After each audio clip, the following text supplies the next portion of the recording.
Hi, my name is Corinne Grayson Thomas, but everybody calls me Cody.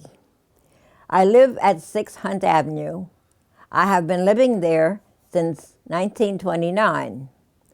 My daddy was so proud the day he took us from Harlem and brought us into Yonkers, into our own brand new home, when we were extremely happy here. Living in Neffahan, as it was commonly called, was like a big family. Everybody knew everybody, and all the children were known by their names and their parents and whose kid they were and everything else. My entertainment in Yonkers was a lot of different clubs at that time. Everybody seemed to belong to a club of some kind. And I belonged to the Monte Carloites. Well, we were a group of 7 or 8 ladies who started out playing bridge, but we ended up just being a social club. We used to have a big dance every year. We had a good time getting our dresses together, and we made a little money on the side. But that was the big thing of our entertainment, was that Monte Carloites affair. This is the Terrace City chapter number 26, Order of the Eastern Star. It's a great organization for women. They do many great things to enhance the children. They also give scholarships every year to encourage young people who are coming out of high school to go on to college. You don't get it unless you're going to college. One of the other clubs I used to attend their affair was the Yonkers, and this was their affair. This picture was taken while I was attending their affair. They always had a fashion show, and they had a great entertainment, and we just had a great time going to the Yonkers affair. But of course, we thought that nobody's affair was any better than ours. We were the greatest.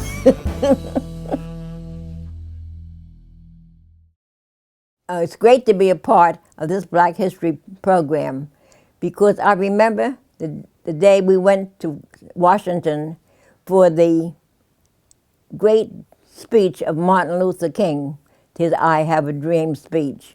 I was a part of that. I was only a minute part because there were just like seemingly millions of people there.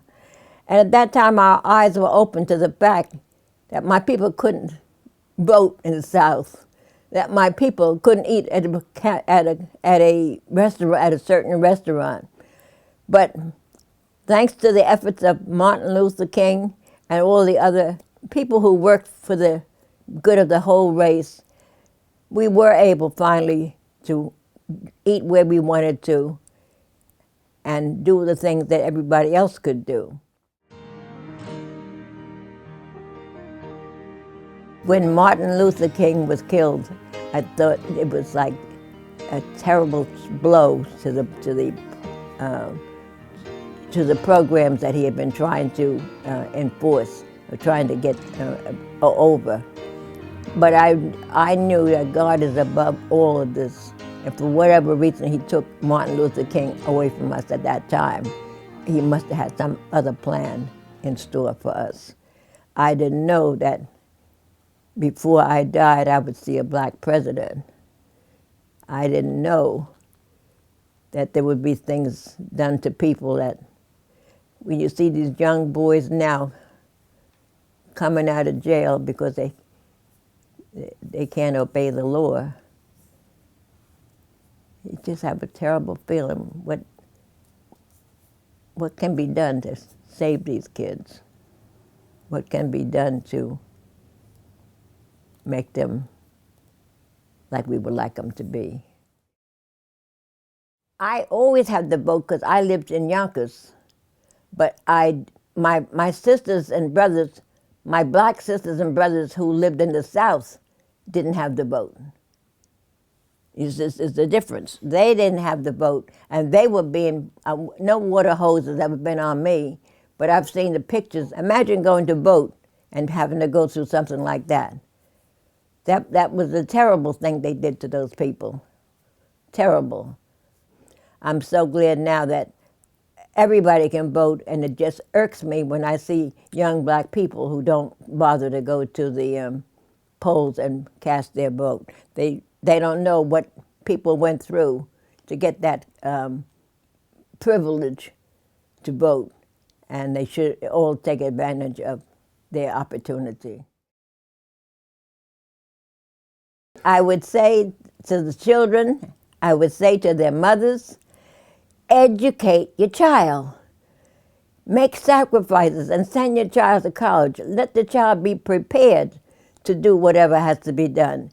If it's a little difficult, there'll be some help somewhere if you look for it. But if you're not prepared, you're not educated, you're not going to be anywhere. You're just floundering around in the street and getting in trouble because you can't get a job. I think that is the most important thing for the young people to learn how to learn what's being taught in the schools today. We're living in a different age now. They don't teach arithmetic like they used to, but they get the same answers. I had the best mother and the best father there ever was. They were such good people, and they were so good to me. I was the firstborn, so I guess I was special. I don't want to say I was special, but they were special to me. Mom and Dad, I love you both.